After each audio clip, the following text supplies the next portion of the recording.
Well, welcome to Capturing Joy 2020. Thank you for joining us. We are delighted that you would choose to spend the next half hour or so with us. We have a lot to share with you, and despite all of the challenges of this past year, there is so much to celebrate. My name's Matt Anderson. I've been here with Ace in the City for the last handful of years, and I work primarily with our church partners who make so much of the work that we do happen.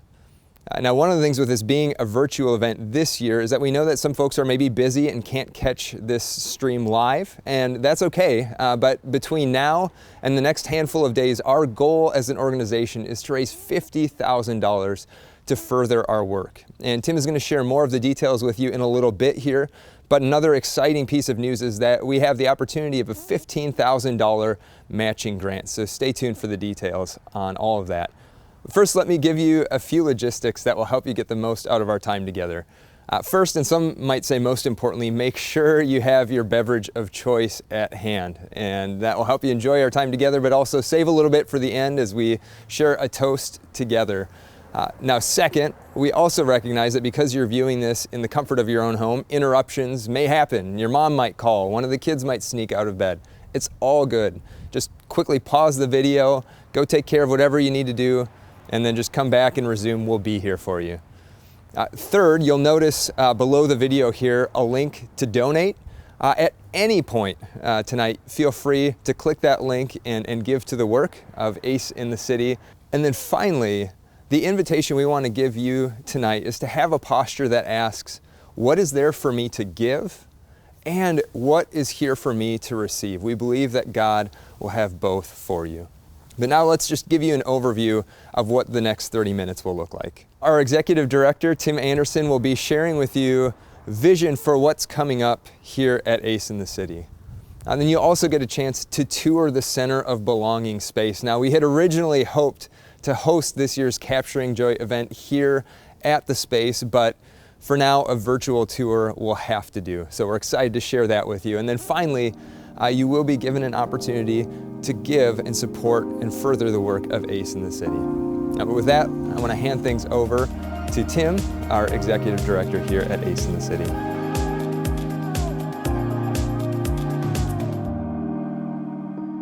A warm welcome to all of you who are leaning in wherever you are. My name is Tim Anderson, the founder and Executive Director of Ace in the City, and we are so delighted that you are with us tonight. A lot of things have changed with Capturing Joy this year, as you know. But one thing that still stays the same is we are going to start tonight with a toast. So grab your drink, press pause if you have to press pause, and raise your glass. Cheers. Here's to hope that we find in the hard times, the people in our lives who carry us through, and the spaces and places in our lives where we know and we feel like we belong. Cheers.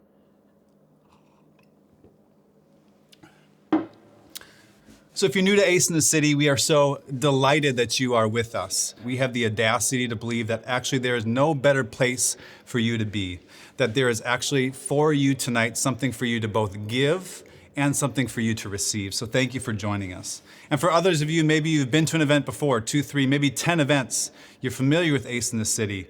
Welcome back. We are so glad that you are here. A lot of things have changed this year, but we are so glad that you are with us. Welcome back. Thanks for joining us tonight. Now, if nothing else, 2020 has provided us with a lot of different things, a lot of learning opportunities. Can I say that? Is that too soon to go there for a minute? Never in my life has there been so much a year has given me to things to process, hardships to navigate, decisions that we have to make or decisions that we're forced to make, so much information to discern and to digest. And so I think it's appropriate as we kind of dive into our time together to cut through the noise, to center ourselves, to center you and our time together, and to remind you of who Ace in the City is, of who God has invited us to be, and the work that is in front of us. So I want to center ourselves on this idea of belonging, a key word that you will hear over and over in and around the Ace in the City community. And 3 concepts I want to just articulate today as we center ourselves together. Point number 1, Ace in the City, we are not a church, but we believe with our whole hearts that we are what the church can be as we take seriously our invitation to love our neighbor well. Our faith motivates us, our faith inspires and informs our work. but the way that we express ourselves in the community looks like the Jesus we see who is calling out unjust systems, the Jesus that feeds the 5,000, or the Jesus that we see in the New Testament who is welcoming the little children around him. Point number 2, the work of belonging requires us to call out the individuals and the leaders and the institutions who create margins in our world. And so what that means for us is that we are going to talk about things that some people don't want to talk about. That means we're going to talk about things like race and privilege and housing reform and guns and immigration, not because we want to be political, whatever that even means, but because the gospel requires us to talk about these things. Because these issues are issues that divide, and the work of belonging knows no boundaries and has no borders, which means any issues that create division are walls that we want to tear down. And number 3, we believe that the most basic implication of the entire gospel message of Jesus declares that you belong. That you belong regardless of the language that you speak, the money that's in your bank account, the zip code that you call home, the documentation status that you may or may not have, the God that you may or may not profess. We believe that you matter, that you are loved, that you are seen, that you are enough just as you are. This is the work of belonging, and this is the work of Ace in the City. This is who we are. So I want to take you back to a very unique, infamous Anderson family memory. So every year, the Anderson family, we would take an extended road trip. It might be Chicago or the Badlands, Wisconsin Dells, Colorado. This particular summer, we were going to the North Shore, and our first pit stop was in Duluth. And I have a big family, I have 4 siblings. And so you can imagine, after being crammed into a green mini Astrovan, that space is exactly what we needed from each other after being together for a certain amount of time. And I don't know what it was, but I was really mad. It didn't take much to make me mad, but I was really fuming. And as soon as we hit Canal Park, the sliding door opened up, and I just go out my merry way, get some fresh Lake Superior air. And not 2 minutes into my teenage tantrum, do I hear my dad yelling from behind me, and he says, "It's on fire! It's on fire! The whole thing is burning up!" I paused. Distraction works. I turn around, and sure enough, I see ambulances and fire trucks swarming to the scene. I see smoke everywhere. I hear the sirens. I see people gathering from near and far to take in the sights. And what I see, and what we see, is a giant burning Winnebago. So you can just set your minds to this scene for 1 minute. Here we are, and in front of us is a giant Winnebago on fire. Literally, a family's vacation is burning in front of our eyes. And what is it that the Andersons do in response? We take a selfie right in front of the burning Winnebago. I have a picture to prove it to you. Take a look at this picture. There I am, still looking mad, far right corner in my ESPN Sports Center t-shirt. That is us in front of a giant burning Winnebago. Take a look around, friends. It is, in my opinion, and in my observation, that we live in a world of burning Winnebagos. We can receive notifications of a burning Winnebago. We can even buy apps of the burning Winnebago that we are most passionate about. And so the question for you, as is a question for Ace in the City, is what are you going to do about it? And my concern is that we have too many individuals and too many groups and too many organizations who do just like we did 15 years ago, standing there, posting about it, making it about ourselves, but doing very little to actually address the fact that there is something on fire, that a family's vacation was literally burned in front of our eyes, because all we are doing is standing there with the selfie, with the post, hiding behind the screen. I'm convinced the world has enough reporters. What we need more of is we need more people and more individuals and more organizations who are willing to put the fire out, who are willing to ask the question about why is there a fire in the first place, and taking that information to prevent a fire from ever happening again. 2020 has been a whole lot of things for all of us. The pandemic, the social and racial unrest, the elections, all of these things and more have impacted all of our lives in so many different ways. Our families and our students and our businesses, our churches, our schools, we have been tested. The very fabrics that hold our community together, we have been strained. And when much of the world froze, when much of the world stood with their posts behind Lake Street Corridor on fire, Ace in the City was there behind the scenes, getting our hands dirty and getting to work. Amidst the chaos and the confusion that's been 2020, we have had more student touch points as an organization than any other year in our organization's history. When Lake Street was physically burning and social and racial unrest hitting a boiling point, Ace in the City worked with a local hotel to provide immediate housing relief for families in our neighborhood who needed a place to go. When access to healthy food was crippling, we provided over 10,000 pounds of food to over 700 families in our neighborhood. And when housing stability became less secure and stable, we pushed our resources to our partner PPNA's Renters Relief Fund to provide temporary assistance for families facing economic hardship. When the world started asking the question, why are these fires continuing to happen? Ace in the City leaned into those conversations. We asked hard questions and we responded not with a generic, blanketed, and not very helpful statement to just do better, but we named specific ways that we have contributed toward the injustice that we see. And when life shut down, and our very lives were confined to the four walls of our home, Ace in the City was building a collaborative and a physical space that we knew would be so good for our neighbors and our neighborhood and for Ace in the City, a space that I'm sitting in right now, a space that we call the Center of Belonging.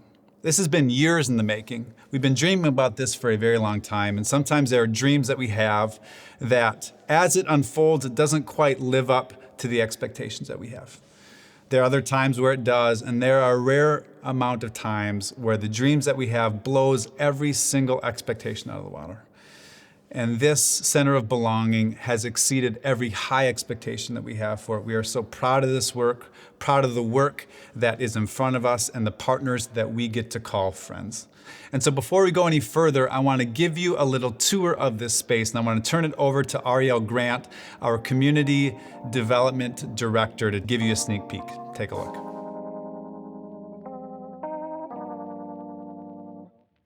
Hi everyone, my name is Ariel Grant and I'm the Director of Community Advancement here at Ace in the City. I'm so excited to show you the Center of Belonging. Come this way with me. So this is what we like to call our commons area. It's kind of what I refer to as the living room of the space. It's where you'll find folks curled up with a good book or with their laptop on their lap, cranking out some work and connecting with one another. When I show this space, I love to feature this amazing mural, this gallery wall that a local photographer created for us, Reagan Simone. It's really a beautiful illustration of the ways that we want to intentionally center folks that are often left out of images like this, spaces like this. And so we asked Reagan Simone, who's a Black local photographer, to come into this space and really dream of how we can make sure our community feels seen here. Ace in the City has always been about community, and even though we now have a physical space to call our own, we still want to be about the people that belong here. We're a part of a collaborative of other organizations that fill this space with life and laughter and love, and one of the ways we do that is by rubbing shoulders with each other. Many of our partners office and lease spaces on the perimeter of the building, but we also want to share the space here where we're sitting here and communing with one another, having lunch together, brainstorming big ideas together. And I want to show you back here, there's actually a room that is flex for all of us to use in our own mission and values. Follow me this way.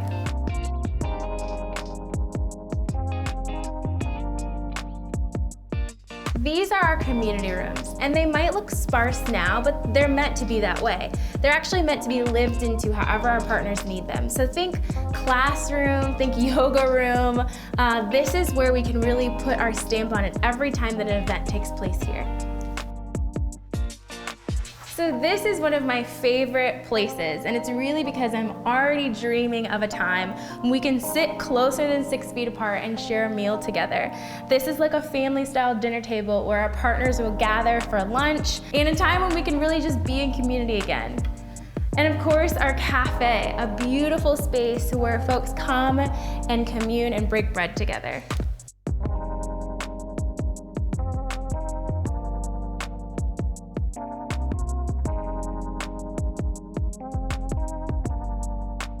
This is our beautiful kitchen, and we're so grateful to have this space. The floor print is really what it has been, but everything's been elevated to a level that's actually functional. One of our partners really specializes in nutrition, and all of our partners really focus on health and access to wellness for all community members. So we're dreaming of a time when we can do nutrition classes here, we can cook family-style dinners here, and it can really be a place that our community lives in too.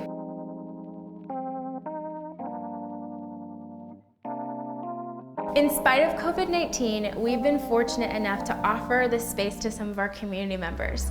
We've spaced the furniture 6 feet apart to make sure that it's safe for everyone, and it's beautiful to watch folks come in to write their business plan, write books, and work on everyday tasks here. This is one of the places that people love to set up and stay all day. Having the ability to create a space with our community in mind means that there are small details that actually make people feel a sense of belonging. One of my favorite features in this space is this beautiful mural. You'll see that there are 4 languages that speak to the sentiment of "you belong." And this is a community where there's a high number of languages spoken, and yet many folks might not always feel that they belong. We're so excited to be at this point in the journey, and we're even more excited for what's ahead. Join us as we continue to create the center of belonging. So as Jesus was settling into the early weeks of his ministry, there was a lot of intrigue and fascination about who this man was.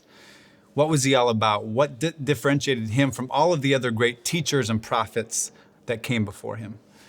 And one of the great things that I love about how Jesus taught was he took very complex ideas and he broke them down into very simple parts. He shared stories. He used language that the average person, the commoner, would know and understand.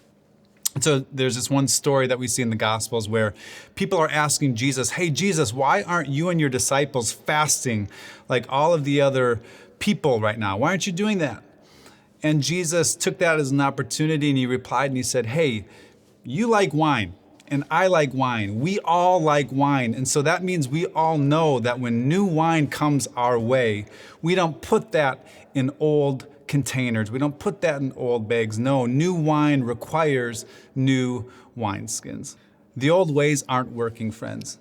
The old ways of siloism and individualism, of church space sitting unused and empty, the old ways of shouting matches, the old ways of doing things my way and on my own, those things aren't working anymore. They're stretched too thin and they're not capable of holding new wineskins and the new visions and new energy that Ace in the City and others like us are wanting to do and are dreaming of doing. No, we need new wineskins. We need new containers. We need new and fresh energy and leadership and resources and volunteers and partnerships who believe that the old way isn't working. And not only do we believe that the old way isn't working, we need new and fresh energy into ideas and imagination of the ideas that will work. Fresh and new vision that believes that we are better together. Fresh and new vision that believes that you belong no matter who you are. Fresh and new vision that values collaboration over competition. Fresh and new vision that literally brings new life from dead space. We need new wineskins. Tonight is an opportunity to be inspired, to be encouraged, 2 things that for a lot of us might have been hard to come by in 2020. And I hope you found those tonight. Tonight is also an opportunity for you to invest in new and fresh vision that will carry our world and our community into the future, into ways that cultivate the belonging in the sense that you matter no matter who you are. And so ultimately tonight is an opportunity to invest into this work of belonging and to further the work of ACE in the City as we set our eyes to 2021, of doing this work in more spaces, of deepening the relationships that we currently have, of broadening our partnerships, and cultivating belonging in more nooks and crannies in our community and in our neighborhoods. Tonight and over the next few weeks, we hope to raise $50,000 to position ACE in the City well for the year that's ahead. And as Matt mentioned earlier tonight, to help us get there, we have a generous $15,000 matching grant opportunity. And here's how that is going to work. First, any new monthly gift set up tonight and through the end of the year will be matched with $500. Or secondly, any one-time gift of $500 or more will be matched dollar for dollar, both of these contributing up to that cumulative $15,000 match. Both monthly and one-time gifts of any amount are welcome, and we promise and are committed to putting that to the best of use. Now, this is where in previous years, if you've been to an event, we would have directed you to the center of the tables to find what you need. Tonight, you can stay right where you are. And if you haven't donated already, now would be a great time to hit the pause button, to click on the link found in the corner or in the description below, and to give toward the work of ACE in the City and help us reach our goal of $50,000. And for folks who would prefer giving by check, make your checks payable to ACE in the City, sent to our P.O. Box 7497, Minneapolis, Minnesota 55407. The address is found in the description below. Friends, on behalf of the entire staff and board of directors of ACE in the City, I want to say thank you so much for joining with us and leaning in with us tonight. We are so grateful for walking alongside of us in the good times and the hard times, and for declaring alongside of us that you belong. So cheers to a happy and healthy 2021. We are so excited for the day when we can come to this space and throw a big party and celebrate alongside of you. But until then, cheers, have a great new year, peace your way.